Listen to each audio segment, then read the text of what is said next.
Hello, this is Ken Ferrie with this week's Boots in the Field report. Got a lot of welcome moisture this week. Reports coming in from 1.5 to almost 4 inches. While some of it did come down hard, a lot of it was stretched out over the whole day.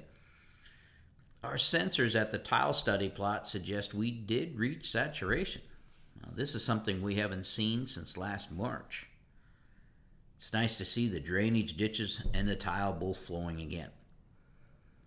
This will take some of that worry about going into the spring with an empty tank away. Are getting some questions though, what will this rain do to nitrate loss?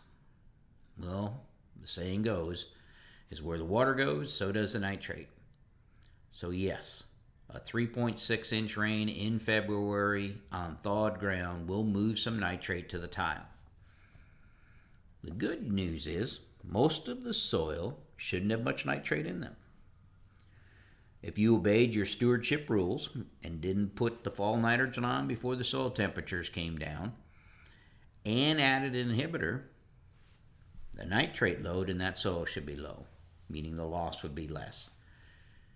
If you, or should I say your neighbor, pushed the window and applied to warm soils without an inhibitor, he may want to pull some nitrate samples late spring to verify if his nitrogen is still there. As we go through the yield map meetings with our customers, we are seeing some really good nutrient use efficiencies when it comes to nitrogen, mainly because our actual yields are higher than the yield goals or even expectations. At side dressing time, growers were raising yield goals because of strong corn stands, which is a result of corn coming out of the ground in 4.5 to 5 days. In most cases, pushing yield goals higher was the right move. Some growers who started at 220 yield goal bumped it to 240, and we adjusted the N rate accordingly. In the end, the field goes 260, 280 on a nitrogen program set for 240 bushel corn. When we're seeing actual yields 50 bushel above the yield goal with no extra N, the question is, how can that be? Did it take less nitrogen to grow a bushel of corn this year? The answer is no. It took the same amount of nitrogen to grow a bushel of corn this year as it does any other year. It did take less applied in to grow a bushel of corn this year because we got more help from the soil. That came in two ways: less loss and better mineralization. Now, on the loss side, this was a very friendly nitrogen year. So we looked at over hundreds of nitrate tests coming in from across the Midwest. We could account for all of the nitrogen that was applied, and in some cases more, meaning that we had very little loss of applied N. Now, of course, this is the aftermath of a flash drought that we went through in June, when the tile lines quit flowing and the drainage ditches dried up. Here locally, they didn't start flowing until the rain this week. When the tile lines quit flowing, leaching stops. When the low ground doesn't get saturated, volatility stops. Many of the areas that tend to drown out yielded exceptionally well this year because of no stand loss and no nitrogen loss. These dry conditions were widespread in the upper Missouri and Mississippi River Basin. June through October was the 11th driest 5-month stretch in 128-year history. This led to record low river levels out there, causing all those problems for the barges and all the dredging that they're trying to do to keep that traffic still moving, loading the barges light due to the low water level in the Mississippi. So another way to monitor N loss, besides pulling nitrates, is to watch the size of the dead zone in the Gulf. The dead zone shrunk this year. In a 5-year average, it's about 5,500 square miles. This year, it shrunk by more than 1,000 square miles. When we shut down the tile lines and the drainage ditches and don't have any runoff events, we reduce nutrient loss.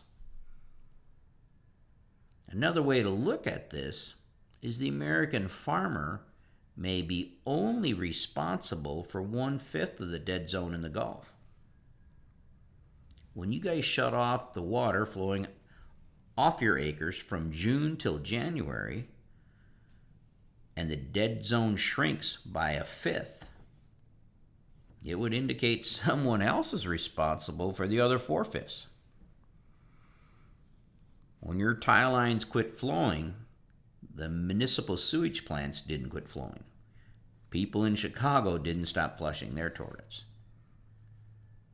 So I'm just saying, maybe it's time to reevaluate what share of the nutrient loss problem is associated with agriculture.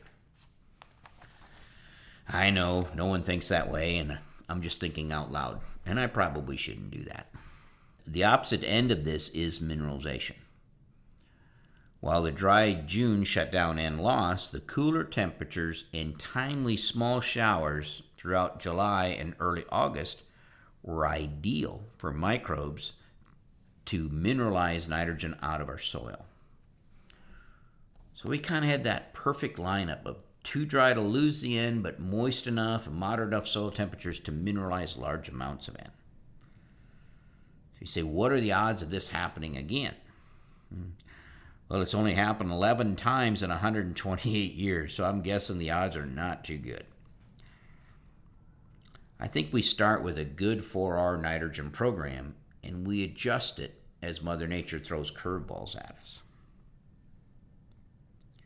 Seed samples are starting to come back from the labs. Don't forget to get your samples sent off, so when it's time to plant, you're not waiting for results.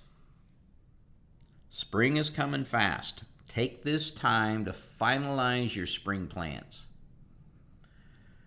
When you have them finalized, take your 2023 crop plan and have some team meetings and make sure everyone in the farm operation understands it. And I do mean everyone, from your input suppliers to your seed dealers, and most of all, your farm crew. Many times when we run into a snafu in an operation like spraying the wrong herbicide on a non-GMO field, it's because someone in the operation didn't get the memo. That plan that's in your head is only visible to you. Unless your crew is good at mind reading, it needs to be put in writing and shared with everyone. In the heat of the battle, too many things drop through the cracks. Team members don't have to memorize the plan if it's written down and they know where it is. When in doubt, they can pull the plan and double check. Soil testing crews were able to get out and get started on the spring testing ahead of this rain. So the 2023 soil testing season has begun. If you need any spring or summer testing, now is the time to sit down and get that ordered. Give Katie a call and she'll walk you through it. Research team is busy putting together this year's protocols for the test plots. If you have any suggestions of things that you'd like to see in our test plot, let us know and we'll try to make that fit in. And do remember, we still have a couple full-time positions open at CropTech. Anyone interested can check it out on our website.